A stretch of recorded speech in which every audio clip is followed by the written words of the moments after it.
Hello guys, welcome back to our YouTube channel study with Anjali. आज हम BA part 1 political science राजनीतिक सिद्धांत का बहुत इम्पॉर्टेंट टॉपिक डिस्कस करेंगे। ये एग्ज़ाम के पॉइंट ऑफ व्यू से बहुत ज़्यादा इम्पॉर्टेंट है। ऐसा नहीं है कि ये बहुत हार्ड टॉपिक है, ऐसे इसको हार्ड टॉपिक माना जाता है। बस थोड़ा सा समझना होता है और कुछ नहीं। समझ जाइएगा तो सब इजी लगने लगेगा। तो आइए चलिए देखते हैं तो राजनीतिक व्यवस्था के मॉडल क्या हैं। तो आइए समझते हैं। निवेश निर्गत मॉडल, जिसको आगत निर्गत मॉडल कहते हैं, उसी को इनपुट आउटपुट मॉडल कहते हैं। ये सिद्धांत का प्रतिपादन डेविड ईस्टन द्वारा किया गया था। और दूसरा एक मॉडल है जिसको स्ट्रक्चर एंड फंक्शनल मॉडल कहते हैं, संरचनात्मक और प्रक्रियात्मक मॉडल जिसको कहा जाता है। इसका प्रतिपादन ग्रेबियल आमंड के द्वारा किया गया था। तो यहाँ पे दो टॉपिक है फ्रेंड्स। तो फर्स्ट टॉपिक में हम निवेश निर्गत मॉडल पढ़ाएंगे, डेविड ईस्टन के द्वारा जो प्रतिपादन किया गया है। और सेकंड वीडियो बनाएंगे, उसमें हम structural and functional model of political science second video में पढ़ाएंगे। तो आइए चलिए देखते हैं राजनीति व्यवस्था का निवेश निर्गत मॉडल क्या होता है। तो अमेरिकी राजनीतिक शास्त्री डेविड ईस्टन ने 1953 में अपने प्रसिद्ध पुस्तक पॉलिटिकल सिस्टम में निवेश निर्गत मॉडल को प्रस्तुत करते हुए कहा कि राजनीतिक व्यवस्था समाज में आधिकारिक मूल्यों का आवंटन करती है। तो ये डेविड ईस्टन के द्वारा ये बहुत इम्पोर्टेंट बुक है जिसका नाम है पॉलिटिकल साइंस। ये 1953 में ये बुक लिखा गया था। तो इससे क्वेश्चन आता है कि कौन से बुक में मतलब वो निवेश निर्गत मॉडल को प्रस्तुत किए थे। तो पॉलिटिकल सिस्टम बुक का नाम था। और कब किए थे? तो 1953 में किए थे। और ये अमेरिकी राजनीतिक शास्त्री थे डेविड ईस्टन। ये क्वेश्चन ऑब्जेक्टिव क्वेश्चन बन सकता है फ्रेंड्स, तो थोड़ा इसको नोट डाउन कीजिएगा। यहाँ पे देखिए, निवेश, रूपांतरण और निर्गत, जिसको हम कह सकते हैं निवेश को इनपुट, और रूपांतरण जिसमें प्रोसेसिंग होता है, और आउटपुट जिसको इंग्लिश में आउटपुट, निर्गत को आउटपुट कह सकते हैं। और फिर आउटपुट से क्या फीडबैक आया है, डेविड ईस्टन के द्वारा ये प्रतिपादन किया गया था। निवेश निर्गत मॉडल यही है। तो ये एक मशीनीकरण टाइप का मॉडल उन्होंने दिया था। और एक मतलब कि कह सकते हैं ना कि निवेश हुआ, निवेश को किस मतलब उन्होंने निवेश को कैसे परिभाषित किया ये देखेंगे। और प्रोसेस, यहाँ पे वो मशीनीकरण का वर्ड यूज़ किए हैं, इनपुट आउटपुट प्रोसेस फीडबैक। तो आइए चलिए जानते हैं आखिर क्या इसका मतलब होता है। तो निवेश जिसको इनपुट कहते हैं, तो पर्यावरण से आने वाली मांग व समर्थन को ईस्टन ने निवेश में शामिल किया है। निवेश को ईस्टन ने विनियासित आकांक्षाओं का नाम दिया है। ईस्टन ने निवेश को उसका दो प्रकार बताया है। तो निवेश क्या है फ्रेंड्स? जैसे कि जो आम जनता या आम पब्लिक के द्वारा कुछ मांग किया जाता है सरकार से, उसी को हम निवेश कहते हैं। कोई चीज़ की भी मांग हो उसी को निवेश कहा जाता है। पर्यावरण से असंख्य आवश्यकताएं और उपेक्षाएं आती है, परंतु जो आवश्यकताएं सामाजिक स्तर प्राप्त कर लेती हैं उसी को मांग कहते हैं। ईस्टन के अनुसार राजनीति व्यवस्था पर मांग दो प्रकार का दबाव डालती है। तो मांग यहाँ पे क्या है? पर्यावरण से असंख्य प्रकार की मांग आती है। तो इंडिविजुअली किसी का तो मांग पूरा नहीं न किया जा सकता है। अब कोई बोलेगा कि हमको इंडिविजुअली BMW चाहिए, तो ये मांग नहीं पूरा हो सकता है। हाँ, ये हो सकता है कि कहीं पे सड़क बनवाना हो, या फिर स्कूल बनवाना हो, या बस स्टैंड बनवाना हो, कुछ भी। तो ये सब मांग सामाजिक स्तर प्राप्त कर लेती हैं। ये मतलब एक इंडिविजुअली का आकांक्षा नहीं होता है कि हम ये लें। मतलब ये पूरा समाज का ये प्रॉब्लम होता है, वही चीज़ को सरकार द्वारा पूरा किया जाता है। तो मांग दो प्रकार से व्यवस्था पर कैसे दबाव डालती हैं ये देखते हैं। तो फ्रेंड्स, दो टाइप से मांग व्यवस्था पर दबाव डालती हैं, आयतनी दबाव और मात्रात्मक दबाव। मात्रा में मतलब दबाव डालती है, एक आयतनी दबाव डालती है।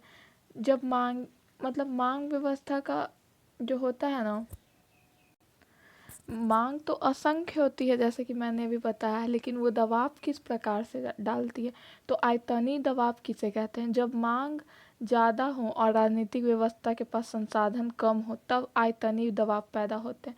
फॉर एग्जाम्पल, टीचर की भर्ती, मतलब हम लोग कह रहे हैं, मतलब सब कह रहे हैं, जनता के द्वारा मांग किया जा रहा है कि 1 लाख पद का भर्ती निकाला जाए, लेकिन मतलब सरकार के पास वैकेंसी 50,000 पद का ही खाली है। तो यहाँ पे हुआ ना कि अगर हम लोग, आम नागरिक बोल रहा है कि 1 लाख भर्ती निकाला जाए, लेकिन सरकार के पास तो 50,000 सीट खाली है और उसके पास बजट भी नहीं है 1 लाख भर्ती निकाल भी देगा, तो फिर कैसे, मतलब कि उसका पैसा कैसे देगा, बजट मैनेजिंग करने में उसको बहुत प्रॉब्लम होगा।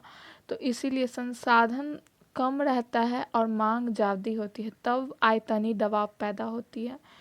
तो फ्रेंड्स, आपको समझ में आया आयतनी दबाव किसे कहते हैं? जब संसाधन कम हो, सरकार के पास सोर्स कम हो और दबाव ज़्यादा हो। जैसे कि एग्जांपल अभी हम दिए कि टीचर की भर्ती, सब मतलब मांग है कि 1 लाख निकाला जाए, लेकिन उनके पास 50,000 ही सीट खाली है। तो 1 लाख वैकेंसी कहाँ से निकालेगा सरकार? बजट ही उसके पास उतना नहीं रहेगा, तभी आयतनी दबाव उसको कहेंगे। मात्रात्मक दबाव किसे कहते हैं? जब व्यवस्था के पास मांगे ज़्यादा हों और समय कम हो तब मात्रात्मक दबाव कहते हैं। अब आइए फ्रेंड्स, देखते हैं कि समर्थन किसको कहा जाता है। मांग और समर्थन को से मिल के ही ये क्या बोलते हैं, निवेश में मांग और समर्थन को ही, मतलब कि डेविड ईस्टन ने अपने मॉडल पे प्रतिपादित किया है, मांग और समर्थन। तो मांग दो टाइप के दबाव डालते हैं, हमने वो देख लिया। अब समर्थन किसको कहते हैं ये देखते हैं। तो ईस्टन के अनुसार मांग व्यवस्था पर दबाव डालती है, परंतु समर्थन शासकों के प्रति जनता के अनुकूल प्रतिकूल प्रतिक्रियाओं की अभिव्यक्ति है। देखिए, मांग जो होती है व्यवस्था पे दबाव जरूर डालती हैं, लेकिन जो समर्थन होते हैं, जैसे कि हम लोग सरकार का समर्थन करते हैं, तो वो शासकों के प्रति अनुकूल एक प्रतिक्रिया करते हैं, हम लोग अपना अभिव्यक्त करते हैं, अनुकूल प्रतिक्रिया, अच्छा प्रतिक्रिया व्यक्त करते हैं। अब आइए हम दूसरा चीज़ देखते हैं, रूपांतरण। जैसे कि इनपुट, प्रोसेसिंग, आउटपुट और फीडबैक। अब कोई भी सिंपल सा ये बस समझ लीजिए कि अगर हम सरकार से कुछ मांग रहे हैं, कोई मांग कर रहे हैं, तो उसको डेविड ईस्टन ने इनपुट कहा है, जिसको मशीनीकरण। देखिए, फैक्ट्री में कच्चा माल जाता है, फिर वो प्रोसेस होता है, तब उस पक्का माल बनता है, कोई एक फाइनल गुड्स बनता है। तो वैसे ही है, जैसे कि हम कोई मांग किए सरकार से, फिर वो सरकार उस पर काम किया, तब उसको कहेंगे प्रोसेसिंग। और जब वो सरकार कोई नियम कानून बना दिया जो हम लोग का मांग था उससे रिलेटेड, तब उसको कहेंगे आउटपुट। और वो आउटपुट का जनता ने क्या प्रतिक्रियाएं दी, मतलब फीडबैक क्या हुआ, उस मतलब जनता खुश है उस नियम से या नहीं, इसी को कहते हैं फीडबैक। तो आइए रूपांतरण मतलब समझते हैं। जिन तरीकों से राजनीतिक व्यवस्था अपने संसाधनों का प्रयोग करके मांगों को स्वीकृत या अस्वीकृत या हेरा फेरी करने का कोशिश करती है, उन तरीकों को ही रूपांतरण कहते हैं। जैसा कि मैंने अभी बताया कि कोई मांग हुआ, उस मांग पे काम हुआ, मतलब काम होने का मतलब उसको पूरा किया जाएगा, नहीं किया जाएगा, या फिर उसको न्यूनीकरण कर दिया जाएगा, तो वही सबको प्रोसेस कहा जाता है। अब आइए आगे समझते हैं। फ्रेंड्स, मैंने अभी बताया कि हेरा फेरी किया जाता है, तो ये हेरा फेरी का मतलब क्या हुआ? तो मतलब कि जैसे कि मान लीजिए कि कोई भी मांग आया तो उसको स्वीकृत करता है सरकार या फिर अस्वीकृत करता है या फिर हेरा फेरी कर देता है। तो हेरा फेरी कैसे करता है? अपने जनता को भटका देता है। वो कोई मांग किया है वहाँ से सरकार उसको भटका देता है ताकि वो मांग से उसका रुख मुड़ जाए और कहीं दिमाग कहीं और कन्वर्ट हो जाए। तो फॉर एग्ज़ाम्पल हम पाकिस्तान का एग्ज़ाम्पल देते हैं कि मान लीजिए पाकिस्तान की जनता वहाँ पे उन लोग भूखमरी है का शिकार हो रही है, गरीबी से जूझ रही है। तो वहाँ के जो सरकार हैं वो अफवाह फैला देते हैं। उनको लगता है कि जनता मतलब कि उनका विद्रोह करेगा या कुछ भी करेगा, तो उनको डर मन में जब हो बनने लगता है कि मतलब जनता विद्रोह करेगा, तो वो मतलब झूठ मूठ का ये अफवाह फैला देती है कि भारत हमला करने वाला है। इससे जो लोग परेशान के शिकार हो रहे थे वो भूल जाते हैं कि मांग मतलब कि मांग और दूसरी चीज़ों में जनता का मतलब ध्यान ही भटक जाता है। जो उन लोग का मांग रहता है कि सरकार से कुछ भी चीज़ का डिमांड करते हैं वो सब भूल जाते हैं और ये मतलब सोचने लगते हैं कि इंडिया हम लोग के ऊपर मतलब कि कुछ मतलब हमला करेगा, तो उसके लिए बचाव के लिए क्या किया जाए। और उन लोग खुद ही मतलब कि सब चीज़ मतलब हेरा फेरी सरकार कर देती है, जनता के मन में गलत गलत बातों को भर देती है। तो इसीलिए जनता का रुख मुड़ जाता है और सरकार भी अपना सत्ता में बने रहती है। तो ऐसे इसी को कहा जाता है हेरा फेरी। मतलब मांग यहाँ पे जनता कुछ और कर रहा है लेकिन उसको उलझा दिए कोई और बात में और अपना काम कर रहे हैं। अब आइए, रूपांतरण के भी बहुत सारे प्रक्रिया होते हैं। प्रोसेसिंग होता है जब हम लोग कोई डिमांड करते हैं सरकार से, तो प्रोसेसिंग भी बहुत प्रक्रिया से होती है। तो देखिए कुछ कुछ मांगे को प्रत्यक्ष रूप से मतलब स्वीकार कर लिया जाता है, कोई ऐसा मांग होता है जो सरकार तुरंत से स्वीकार कर लेती है। समान प्रकृति वाले अनेक मांगों को संयुक्तिकरण कर दिया जाता है। मान लीजिए समान अब एक मान लीजिए कि एक समाज से बहुत एक ही जैसा मांग है, बस थोड़ा सा 19-20 का अंतर है, तो वैसे वैसे मांग को सरकार संयुक्तिकरण कर देती है। मतलब एक साथ करके उसको भी मतलब कि पूर्ण कर देती है या कर देती है, मांगों का न्यूनीकरण कर देती है। जैसे कि मान लीजिए हम कोई भी चीज़ कह रहा है, जैसे कि किसान कह रहा है कि मेरा लोन माफ़ कर दीजिए, तो सरकार पूरा लोन नहीं माफ़ करेगा। वो मतलब कि 10% 20% वो कह रहा है कि मेरा पूरा लोन माफ़ कर दिया जाए, तो वो पूरा लोन माफ़ ना करके 50% लोन माफ़ कर दिया। मतलब कि उसको डिमांड तो पूरा हुआ, एक तरह से डिमांड तो किसान का पूरा हुआ, लेकिन न्यूनीकरण द्वारा पूरा किया गया। मतलब पूरा नहीं पूरा किया गया, जो उसका डिमांड था उसको कम करके पूरा किया गया। तो इसी को न्यूनीकरण कहा जाता है। अनेक मांगों को एक मुद्दे में बदल देना, इस मतलब वो सेकंड जो बताए थे ना हम कि संयुक्तिकरण कर देता है, उसी को कहते हैं अनेक मांगों को एक मुद्दे में बदल देना। अब लास्ट ये देखते हैं, हम इनपुट देख लिए और आगर जिसको कहते हैं रूपांतरण देख लिए जिसमें प्रोसेसिंग होता है, और निर्गत देखते हैं जिसमें आउटपुट कोई रिजल्ट ठोस कानून ये सब बनता है, मतलब अपना अंतिम रूप ले लेता है, उसी को निर्गत कहा जाता है। तो सत्ताधारियों के वे कार्य जो पर्यावरण की मांगों को रूपांतरण प्रक्रिया द्वारा पूरा करने का प्रयास करते हैं, इन प्रक्रियाओं को ही निर्गत कहा जाता है।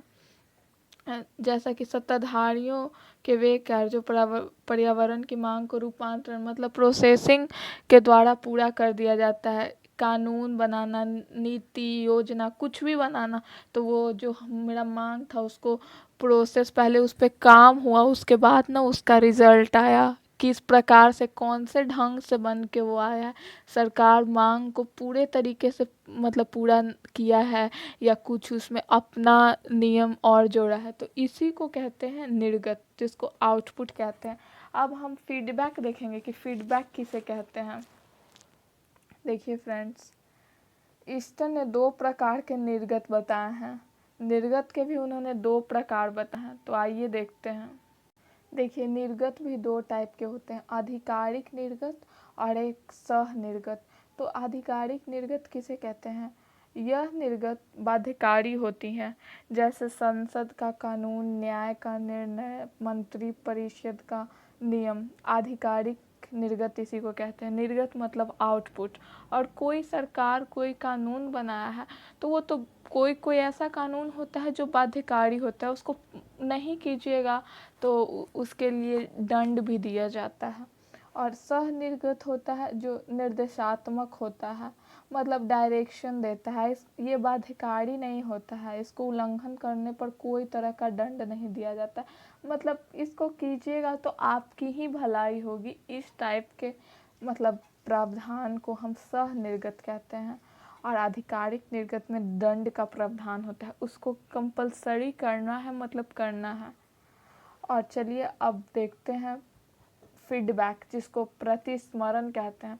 तो ईस्टर्न के अनुसार जब निर्गत पर्यावरण के बीच आता है, मतलब हमारे समाज के बीच में आता है, तो वो अनेक प्रकार की प्रतिक्रियाएं आती हैं। तो समाज में कोई भी लॉ बन के आता है तो अनेक प्रकार की प्रतिक्रियाएं होती हैं। वो प्रतिक्रियाएं नेगेटिव भी होती हैं और पॉजिटिव भी होती हैं। मतलब सबको सब चीज़ तो अच्छा नहीं ना लग सकता है। कोई हमको वो कानून, कोई कानून बहुत अच्छा लगा लेकिन दूसरे बंदे को वो चीज़ नहीं अच्छा लग सकता है, तो मेरा पॉजिटिव प्रतिक्रिया होगा उस कानून के प्रति, लेकिन हो सकता है कि आपका नेगेटिव प्रतिक्रिया होगा। तो आइए समझते हैं। तो इन सभी प्रतिक्रियाओं को सामूहिक रूप से प्रतिस्मरण या पृष्ठपोषक कहते हैं। तो ईस्टर्न ने दोहरे प्रतिस्मरण का उल्लेख किया है। दो देखिए, प्रतिस्मरण भी दो है, निर्गत भी दो टाइप के हैं, आधिकारिक निर्गत, सह निर्गत। और ये इनपुट भी जिसको कह सकते हैं, इनपुट आगत, वो भी दो टाइप के हैं। तो सब दो टाइप के हैं। तो यहाँ पे आइए समझते हैं। तो के प्रतिक्रिया कितने टाइप के हैं? दो टाइप के। तो जानकारी प्रतिस्मरण, तो पहला प्रतिस्मरण निर्गत के बारे में जानकारी देता है। यह दो तरफा होता है क्योंकि जानकारी का प्रवाह सरकार से जनता की ओर जाता है। तो देखिए यहाँ पे पहला प्रतिस्मरण निर्गत के बारे में जानकारी देता है, मतलब कि वो कानून के बारे में जानकारी देता है। दो तरफा होता है, पहले जनता से मतलब सरकार से जनता की ओर जाता है। सरकार कोई कानून लाई तो पहले तो सरकार से जनता की ओर जाएगा ना, कि सरकार ने क्या कानून लाया। फिर जनता से सरकार की ओर जाएगा कि जनता इस कानून से खुश है या नहीं खुश है। फिर वो कोई भी कानून फिर जनता से सरकार की ओर जाएगा कि जनता खुश है या नहीं खुश है। अभी मैंने बताया कि जनता खुश भी हो सकती है, नहीं भी खुश हो सकती है, क्योंकि हर सिक्के के दो पहलू होते हैं। ज़रूरी नहीं है कि सब कोई उस कानून से खुश ही रहे, बहुत लोग नहीं भी खुश रह सकते हैं। तो आइए अब देखते हैं परिणाम प्रतिस्मरण क्या होता है। दो टाइप का मैंने अभी बताया कि दो टाइप का मतलब प्रतिस्मरण होता है। तो पहला टाइप देख लिए कि मतलब कि सरकार से जनता की ओर, और परिणाम प्रतिस्मरण जिसको कहते हैं, और जनता से सरकार की ओर। अब देखिए, यह निर्गत से निवेश की ओर चलता है। राजनीतिक व्यवस्था द्वारा जो निर्गत पर्यावरण के बीच उपस्थित हुए हैं उनका जनता की ओर किस प्रकार का मतलब मतलब रुझान है, या उन निर्गतों का परिणाम सकारात्मक है या नकारात्मक, मतलब परिमाण देता है कि हाँ ये जनता को पसंद आ रहा है या नहीं, सकारात्मक पॉइंट ऑफ व्यू है या नकारात्मक पॉइंट ऑफ व्यू है, सरकार की तरफ मतलब इसको पहुंचाया जाता है।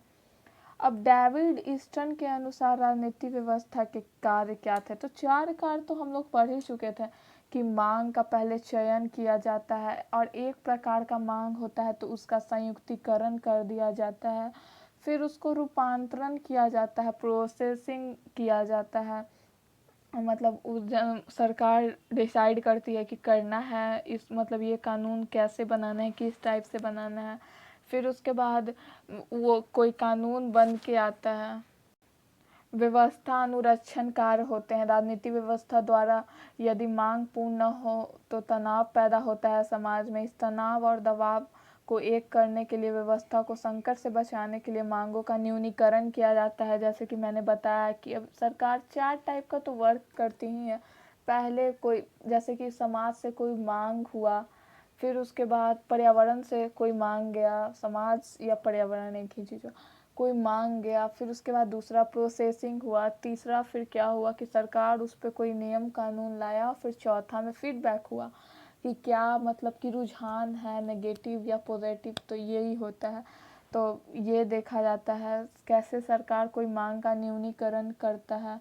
फिर व्यवस्था अनुकूलन का कार्य, जिस प्रकार मशीन में चिकनाई की आवश्यकता होती है, ठीक उसी प्रकार राजनीतिक व्यवस्था के लिए अनुकूल परिस्थितियां होना जरूरी है।